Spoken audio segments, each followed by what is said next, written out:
कर्म करे वो सती बात है, बिना कुछ कर्म नहीं होगा।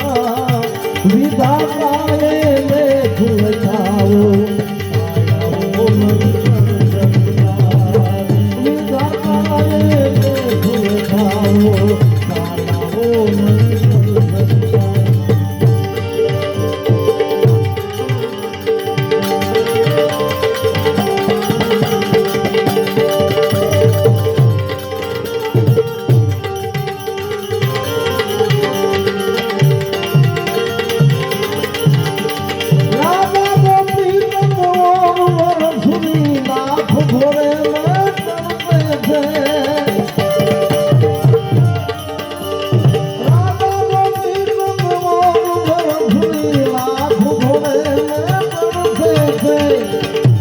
पलक में ले ली फकीरी, एक पलक में ले ली फकीरी।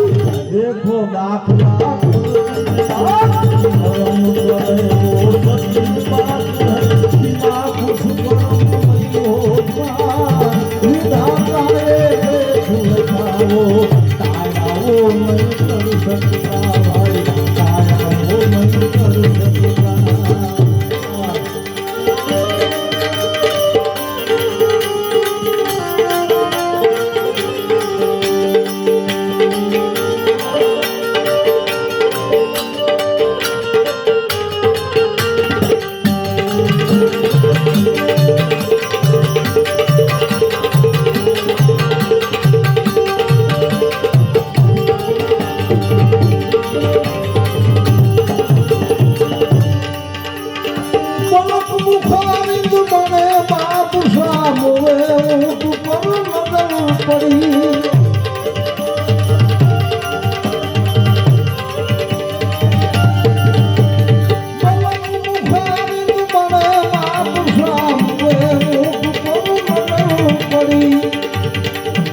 બુખારા નામનો બાદશાહ થઈ ગયો બાપુ. બાપુએ વાત કરી ને હમણાં, ફકીર વયા રાજા મલક બુખારનતા.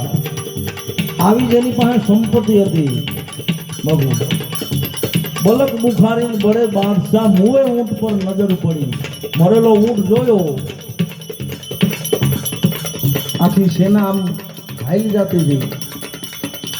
અને सेनापति આવી ઊભો રહી ગયો. એની એમ કીધું કે બાબू क्या हुआ? तो कि मुआ ऊंट पड़ा है। मुआ ऊंट वो क्या होता है?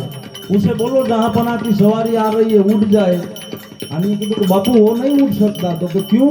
तो कि उसमें से रूह चली गई। अरे ये क्या होता है? आने ये नहीं खबर पड़ती कि मरू એટલે હું બાપू, મરું એટલે હું કહેવાય એ આને નથી ખબર. આને કીધું કે બાપુ તમારી એકવાર આવી હાલત છે ને મારી એકવાર આવી હાલત છે, બધાને જાવું પડે. તો કે બસ આમ? તો કે હા. તો કે આ બધું મૂકી દેવું પડે? તો કે હા બધું મૂકી દેવું પડે. તો કે તો પછી આ ઠાઠ માઠ કેવાના? હાથીની અંબાડી માથે બેઠો છો અને ત્યાંથી ઠેકડો માર્યો, આને લાયગી કહેવાય. ગોપીચંદને લાયગી કહેવાય. બુખારાના બાદશાહને લાયગી કહેવાય. બાકી તો હાંગે લાગે ને હવારે ઉતરી જાય, આને લાયગી ન કહેવાય.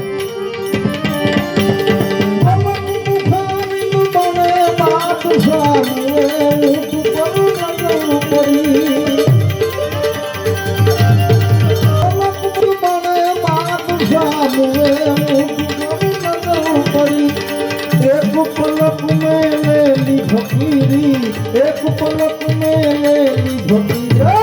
देखो दाखला कर्म करे वो सच्ची बात है, बिना कुछ कर्म नहीं होता।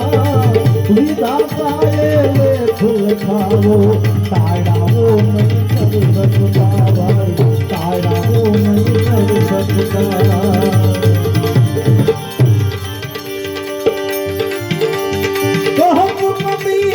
सुनवाई साधु अपना कर्म तो है भारी।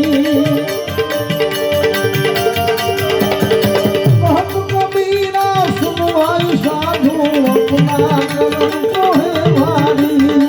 एक पलक में ले ले फकीरी, एक पलक में ले ले फकीरी। ऐसा दाखला कर्म का कर्म करे वो सच्ची बात है, बिना कुछ कर्म नहीं होता।